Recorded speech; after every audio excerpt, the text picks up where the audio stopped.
Welcome back to the channel. So today, I'm attacking the question, the concern that a lot of you have been thinking about, and you've been, asking the questions in my comments.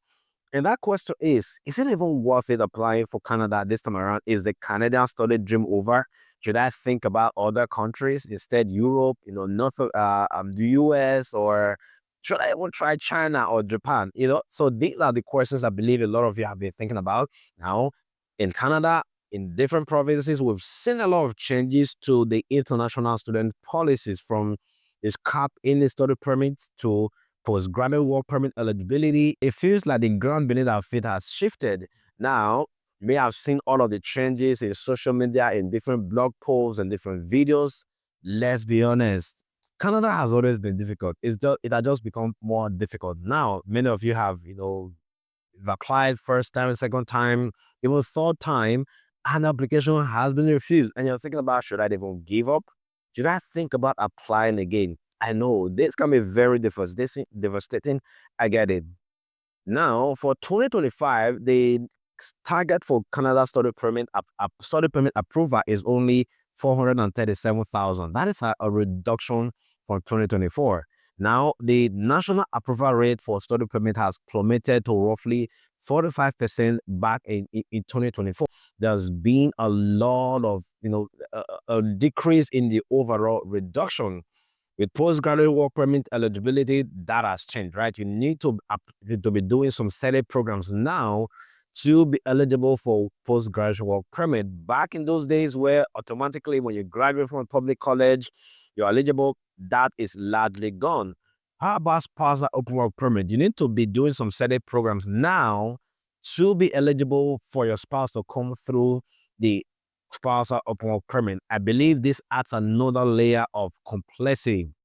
I've been going through the comments. I've seen, multiple, messages on WhatsApp, on Facebook, and that frustration from that refuser and the tendency to give up.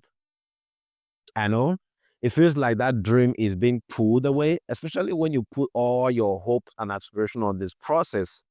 But what do you need to do differently this time around? The game has changed, yes, but the game is not really over for everyone. What we need to do in this new landscape is to really play smart and be intelligent and embrace a targeted approach. IRCs, they've stated that the plan for international student intake is to really align with Canada labor demand, which means that the whatever programs that are eligible for work permit, postgraduate work permit, these are the programs that will fill some certain gaps, as far as Canadian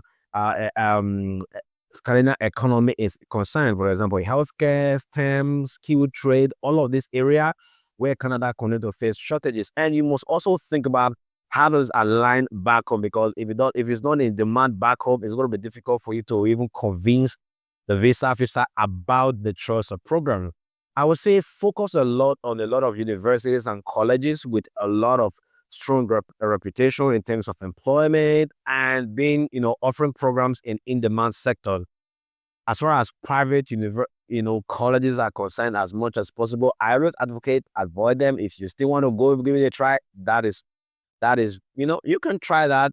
For French language proficiency, it is really becoming a valuable asset in Canada's immigration. If you have strong French skills and if you are willing to invest in that learning, this can really open up a lot of significant opportunity, not just in Quebec, all through the province of all through the different provinces in Canada, because now there's a French specific category. Let's not also forget to talk about the provincial nomination programs.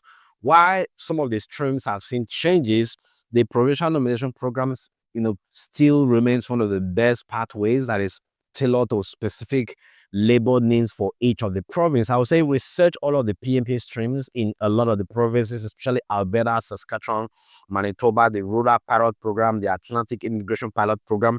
I talk about this in my other video. What do you need to do? What is that one strategy that you need to employ this time around?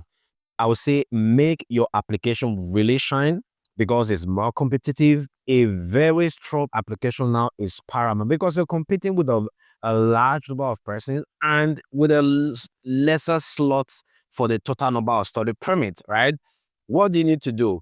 The statement of purpose, which is the letter of explanation for visa application, needs to be really strong. You have to articulately, strongly articulate your academic goals, right? Why did you choose a particular institution? What are your goals? How does this study align with your future aspiration back home and even in Canada? You need to be able to demonstrate that genuine intention to study and to contribute in Canada. And your application should be a whole, well thought out application, not just yeah, I know you want to become a permanent resident, get a permanent residency. Yeah, but you need to be very strategic. Finances, I would say it is impeccable this time around. You need to start thinking about it way ahead of time.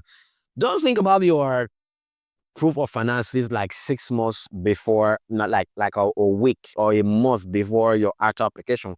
Even like 6 months ahead, already start planning your application because these days, you need to show 4 months bank statement. And if you're thinking about bank statement like 1 month before the application, and then you sell a land, which is fine, you sell your house and you put everything in the account, it's genuine funds, but they're going to think about, oh, in the last 4 months, the past 3 months have been really bad. The low balance has been fluctuating a lot. And all of a sudden, 1 month to the application, you sold your house, you sold your car, you sold your father's house, you sold your state, you sold your country, you sold everything you can sell just so you can, have enough fund. These are genuine funds, but they don't like it when you just pump everything. So strategically start planning your finances now. In fact, before you even go and apply for that program, sit down, analyze your finances.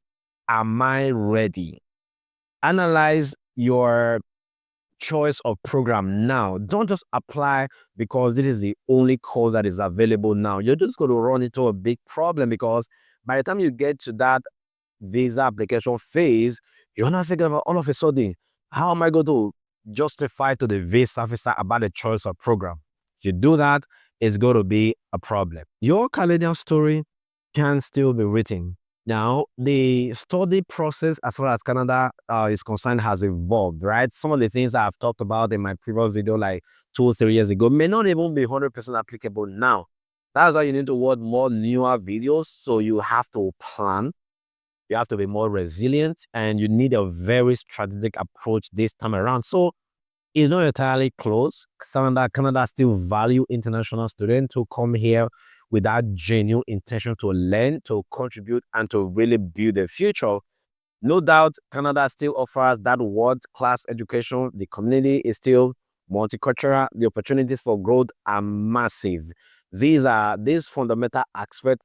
It hasn't really disappeared, so it is still there, right? So this is not the time to give up. In your your plan, your intention to study in Canada. It's time to really adapt. You need to be smart. You need to be more prepared. You need to really focus on aligning your study goals with Canada's evolving needs. A lot of communities within Canada, they continue to welcome a lot of talented and dedicated individuals from all over the world. Your skills and your skills, your experience, they are still valued, right? So it is not entirely over. I would say, even though you've gotten a refusal before and you want to try one more time, keep watching a lot of my videos. If you want to reach out to me, there's going to be a link in the description. Reach out to me. I'll be glad to guide you. Okay, if you've not started, it's usually best if you reach out when you are, I would say 6 months to the start of your application, because sometimes we need plan to sit down together to plan, to give you some ideas about your study plan, to help you select the right course. Because sometimes people come, they've already selected, massage therapy, and they are working in engineering, and they are saying, oh, Peter, how do I justify why I'm choosing to do a diploma in massage therapy when I'll be working in engineering or in the banking sector all this while? I don't know. So it is tough. So reach out pretty much early. So let me know in the comment section, how many times have you applied? If you've applied once, if this is your first time applying, let me know in the comment section. Let me know, which country are you watching from? Which stage are you in the visa application process? What is the biggest challenge you think you have right now as it relates to your visa application? Put all of those things in the comment section. I'll be glad to help you in this process to respond to all of the comments so that You can still make your journey to Canada dream a reality. You know, winners never give up. If you give up, then you've already lost. So keep up and never give up. Never give up. Put in all your energy. And let me know if you have questions. I'll see you in the next video. Cheers.